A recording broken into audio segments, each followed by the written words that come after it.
श्री स्वामी समर्थ. नमस्कार. मी नंदिनी माझ्या यूट्यूब चॅनेलवर तुमचं खूप मनापासून स्वागत करत आहे. तुमच्या मनातील सर्व चांगल्या इच्छा स्वामी महाराज पूर्ण करो ही स्वामींच्या चरणी प्रार्थना करते आणि आजच्या नवीन व्हिडिओला सुरुवात करते. 21 जून 2024 वार शुक्रवार या दिवशी आलेली आहे या वर्षीची वटपौर्णिमा. हिंदू धर्मामध्ये अनेक सण उत्सव हे होत असतात. ज्येष्ठ महिना चालू झाला की स्त्रियांना वेध लागतात ते म्हणजे वटसावित्री पौर्णिमेचे. आणि स्त्रिया या दिवशी वटसावित्री पौर्णिमेचं व्रत करत असतात. हा सण स्त्रियांना अतिशय आवडता सण म्हणून हा सण साजरा केला जातो. पतीच्या दीर्घ आयुष्यासाठी हा सण साजरा केला जातो. या दिवशी व्रत केले जाते आणि वडाला फेऱ्या घातल्या जातात. आणि पहा, हाच सण आलेला आहे 21 जून शुक्रवार या दिवशी.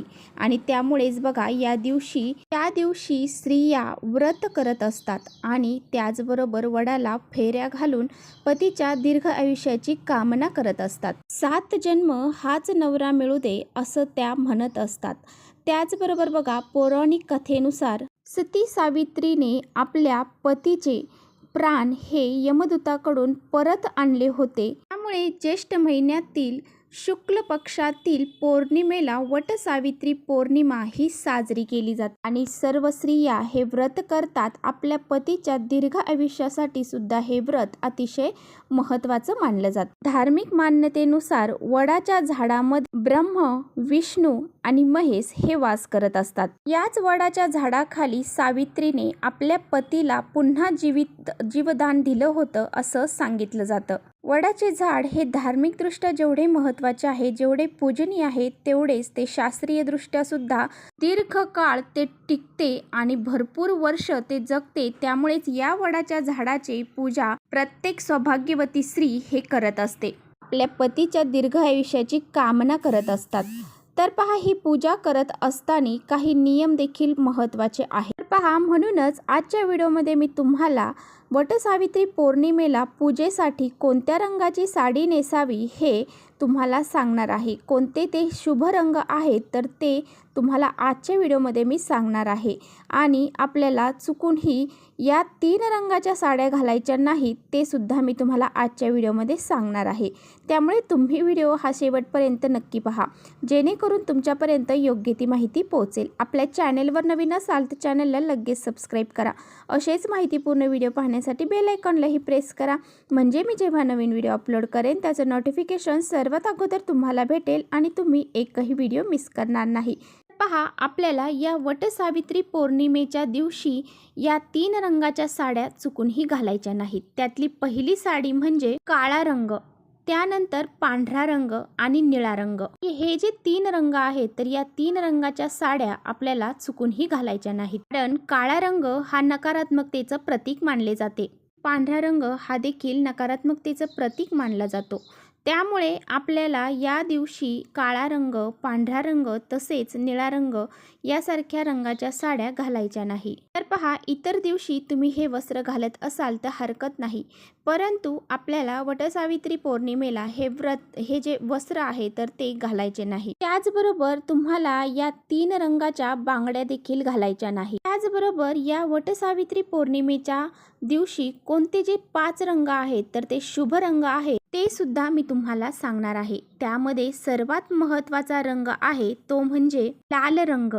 लाल रंगाला आपल्या हिंदू धर्मामध्ये अतिशय महत्त्व दिलं जातं. तर पहा, कुंकू हे सौभाग्याचं लेणं आहे आणि त्यामुळेच आपल्याला सौभाग्याच्या रिलेटेड म्हणजेच लाल रंगाची साडी घालायची आहे. वटसावित्री पौर्णिमेचं जे सण आहे तर तो आपण आपल्या सौभाग्यासाठी साजरा करत असतो. आपलं सौभाग्य अखंड राहावं यासाठी आपल्याला लाल कलरचं वस्त्र परिधान करायचं आहे. लाल रंग हा रजोगुणी रंग आहे, त्यामुळे या रंगाला विशेष महत्त्व दिलं जातं. त्यानंतरचा पुढचा रंग आहे तो म्हणजे पिवळा रंग. हा रंग धर्माचा प्रतीक आहे. गुरुग्रहाचा हा रंग शरीरातील इंद्रियांमध्ये असतो, त्यामुळे जातक धार्मिक, सदाचारी आणि सात्विक होतो. हा रंग अतिशय सद्गुणी असतो.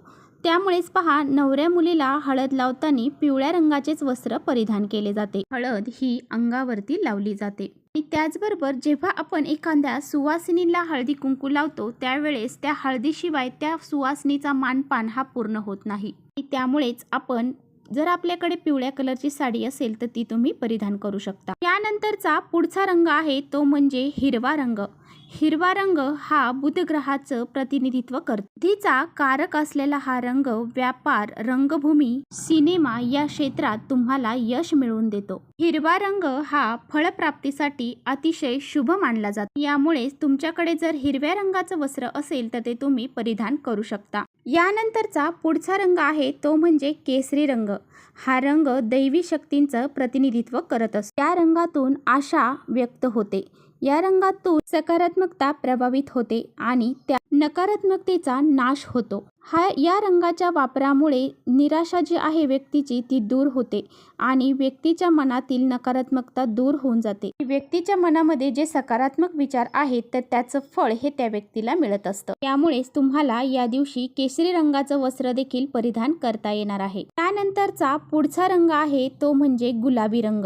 लाल आणि पांढरा या दोन्ही रंगांच्या मिश्रणातून बनवलेला हा रंग कोमलतेचं प्रतीक आहे। हा रंग गुलाबी आहे आणि गुलाब हे माता लक्ष्मीला देखील प्रिय आहे, म्हणूनच गुलाबासारखे कोमल म्हटले जाते। आणि तुमच्याकडे जर गुलाबी रंगाची साडी असेल तर ती तुम्ही परिधान करू शकता। तर या 5 रंगाच्या साड्या आहेत आणि यातून जी काही तुमच्याकडे साडी असेल तर ती तुम्हाला वटसावित्री पौर्णिमेला परिधान करायचे आहे। तर बघा, आपण वटसावित्री पौर्णिमेच्या दिवशी नवीनच साडी नेसायला हवी का? तर नाही, कारण ज्या मुलींचं नवीन लग्न झालेलं आहे, ज्या स्त्रियांचं नवीन लग्न झालेलं आहे तर त्या मुलींनी नवीन वस्त्र धारण करायचं आहे। परंतु ज्यांचे लग्न होऊन बरेच वर्ष झालेले आहेत त्यांनी नवीन साडी नाही घातली तरी चालेल, त्यांनी त्यांच्याकडे असणाऱ्या जुन्या साड्या घातल्या तरी सुद्धा चालेल। परंतु ही जुनी साडी घालताना देखील आपल्याला काही नियम हे पाळायचे आहेत। जुनी साडी जरी तुम्ही नेसणार असाल तर ती साडी तुम्हाला कुठेही फाटलेली किंवा कुठेतरी तुटलेली आहे अशी घालायची नाही। त्याचबरोबर ती साडी तुम्ही मासिक धर्मामध्ये वापरलेली आहे अशी साडी वापरायची नाही। किंवा तुमच्या घरामध्ये सुतक होतं त्यावेळेस तुम्ही ती साडी घातलेली असेल किंवा कुणाच्या दशक्रिया विधीमध्ये तुम्ही ही साडी घालून गेलेला असाल तर ती साडी तुम्हाला या वटपौर्णिमेला घालायची नाही। तर पहा, अशा साड्या तुम्हाला परिधान करायच्या नाही। ज्या साड्या तुम्ही तुमच्या स्वतःच्या घरामध्ये पूजेसाठी घातलेल्या असतील तर अशा प्रकारे ज्या शुभ कार्यासाठी वापरलेल्या साड्या आहेत तर त्यापैकी साडी तुम्ही एक निवडावी आणि ती साडी तुम्ही ह्या वटसावित्री पौर्णिमेला घालावी। जर तुम्हाला हा व्हिडिओ आवडला असेल तर नक्की लाईक करा। चॅनलवर नवीन असाल तर चॅनलला सबस्क्राईब करा। परत भेटूया अशा छानशा व्हिडिओसोबत। तोपर्यंत श्री स्वामी समर्थ।